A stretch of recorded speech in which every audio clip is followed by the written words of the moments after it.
안녕하세요. 뉴스와 사람들입니다. 지난 2월 교훈, 원희룡, 한동훈 등에게 건설 현장 폭력 현황과 실태를 보고받은 뒤 건설 현장의 갈취, 폭력 등 조직적 불법 행위에 대해 검찰, 경찰, 국토부, 고용노동부가 협력해 강력하게 단속하라고 지시합니다.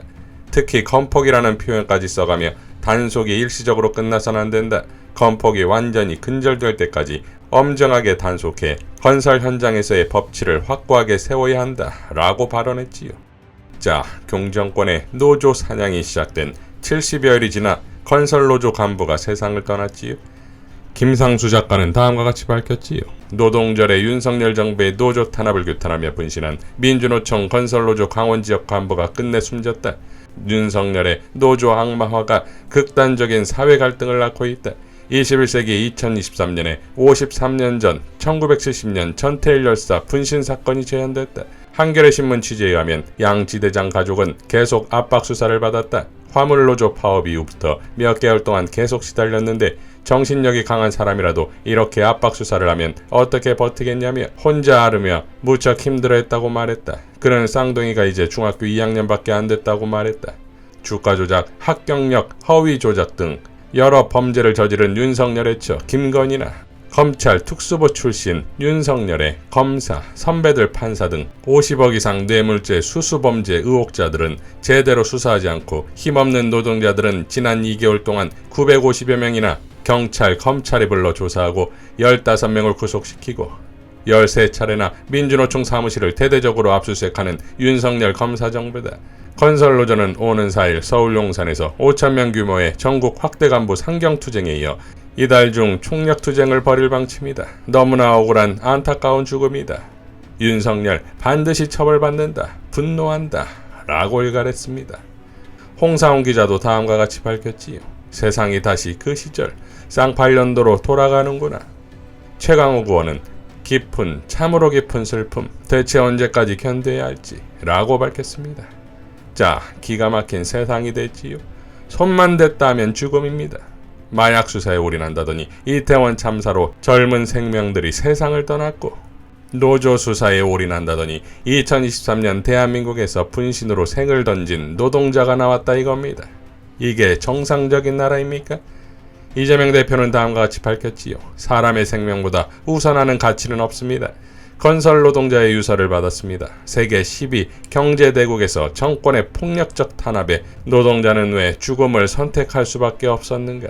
이 허망한 죽음 앞에 도대체 정치는 무엇을 하고 있는가? 분노와 채꿍, 연민, 비탄의 심정이 복잡하게 마음을 휘돕니다. 그는 먹고 살려고 노동조합에 가입했고 열심히 살았다며 그 이유로 정치의 재물이 되었다고 호소합니다. 검찰 수사가 정권 입맛에 맞춰 편향되어 있다는 마지막 경고였습니다. 검찰은 건설노조를 상대로 압수수색 13차례에 15명 구속, 950명의 소환조사를 감행했습니다. 그러나 국민의 분노가 폭발하고 있는 주가 조작, 전세 사기 수사는 도통 감감무소식입니다. 대통령 간부들이 개입한 50억 클럽 수사는 재편 봐주기 수사의 전형을 밟고 있습니다. 이게 과연 이 정권이 말하는 공정입니까? 사람 잡는 정치 이제 그만하십시오.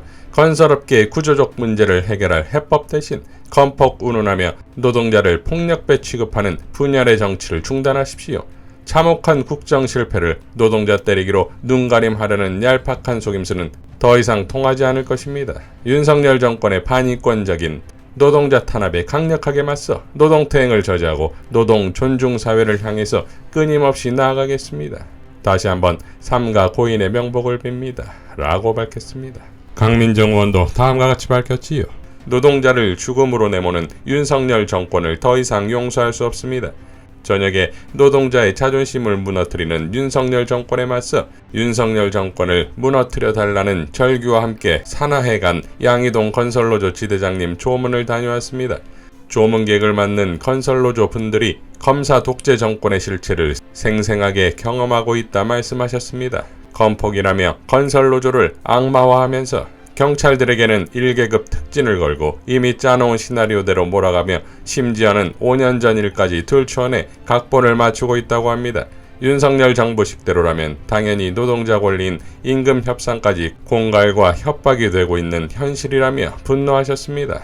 공갈과 협박으로 불법 부당이익을 취했다며 수사 대상이 된 고 양해동 동지는 정작 당장의 생활비가 없어 800만원 부채를 진 채 가족을 남기고 떠났다고 합니다. 양해동 열사의 죽음 뒤에도 경찰은 미동도 않고 건설노조에 대한 수사를 계속하고 있고 다음 날에도 부울경지역 건설노조원이 구속되었다고 합니다. 전국에서 1000명이 넘는 건설노동자가 수사를 받고 이미 16명이 구속되었습니다. 그들은 마치 생각하는 머리도 없고 사람의 죽음에 대해 아파하는 가슴도 없는 괴물처럼 하던 대로 수사를 계속하고 있다고 합니다. 우리 모두는 대부분 노동자입니다. 우리 아이들도 대부분 노동자로 살아갈 것입니다. 노동자임에 자부심을 느끼고 존중받기는커녕 오히려 노동자를 범죄 집단으로 몰아가고 수사하고 구속하고 탄압하는 정권은 국민 전체를 적으로 삼는 것입니다. 그들은 노동자를 부품의 하나로 오로지 비용으로만 보고 있을 뿐입니다. 그러나 사용자만으로 자본과 기술만으로 생산이 가능하고 경제가 돌아갈 수 있다는 건 착각에 불과합니다. 세상을 움직이는 건 여전히 노동자와 농민입니다. 노동자가 멈추는 순간 삼성도 LG도 SK도 멈춥니다. 농민이 멈추는 순간 우리의 식탁은 물론 화려한 호텔의 뷔페도 채워질 수 없습니다. 노동자를 존중하지 않는 정권에 맞서 살아온 양회동 열사의 유지를 결코 잊지 않겠습니다. 라고 밝혔습니다. 자, 민주노총의 분노는 당연하겠지요. 민주노총은 윤석열 퇴진을 위한 총력투쟁을 선포했습니다. 건설노조원의 비극이 있던 날 한국노총 역시 국고 보조금이 끊겼다는 보도가 나왔지요. 한국노총이 회계자료를 제출하지 않아 26억 원의 정부 보조금 지원 사업에서 탈락한 것인데 한국노총은 어영노총으로 알려져 있고 경을 지지하지 않았습니까? 그러니까 정권의 정치적 득실을 위해서라면 거칠 게 없다는 것일까요? 아니면 폭망하는 지지율 속에 피하 식별도 못하며 허둥대고 있는 정권의 말로일까요? 같은 날 용산 대통령실에서는 출입기자단과 국힘 원내 지도부들이 잇따라 경을 만나지요. 경은 출입기자단에게 이렇게 발언했습니다. 손님들을 맞이하는데 레아 살롱가가 오더라. 뮤지션으로 대통령 부부하고 잘하니까 초대받은 줄 알았는데 나중에 보니까 이 사람들이 노래를 하는 거였다. 맥클린이 오지 못해 이들이 노래를 불러주는 것으로 알고 있는데 바이든 대통령이 갑자기 무대 위로 올라와 달라고 했다. 약간 당황하며 무대에 오른 윤 대통령에게 바이든 대통령이 아메리칸 파이를 불러달라고 부탁했다. 만찬, 전날 친교 행사를 굉장히 정성스럽게 준비했는데 안 한다고 할 수도 없었다. 그래서 1절 한 소절을 부르니까 또 생각이 나더라. 만약 생각이 안 났다면 아주 망신당할 뻔했다. 이어 국힘 원내 지도부를 만난 자리에서는 가사를 일부러 준비해서 부른 건 아니었다. 갑자기 노래를 부르라고 해 기억이 안 나는데 대학 때 불렀던 노래라 일부 소절을 불렀다.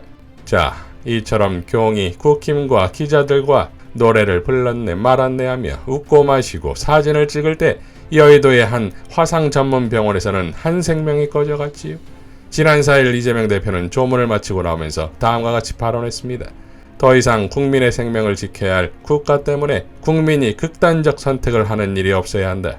어려운 환경이긴 하지만 우리 노동자 여러분들께서도 죽지 말고 살아서 싸우기 바란다.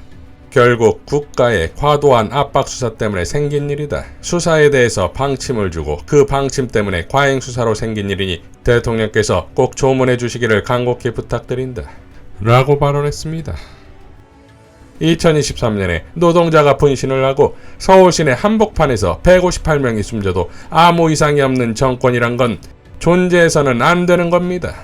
가슴에서 터져나오는 분노의 천불이 광장을 덮을 것입니다. 이상 뉴스와 사람들이었습니다. 시청해주셔서 감사드립니다.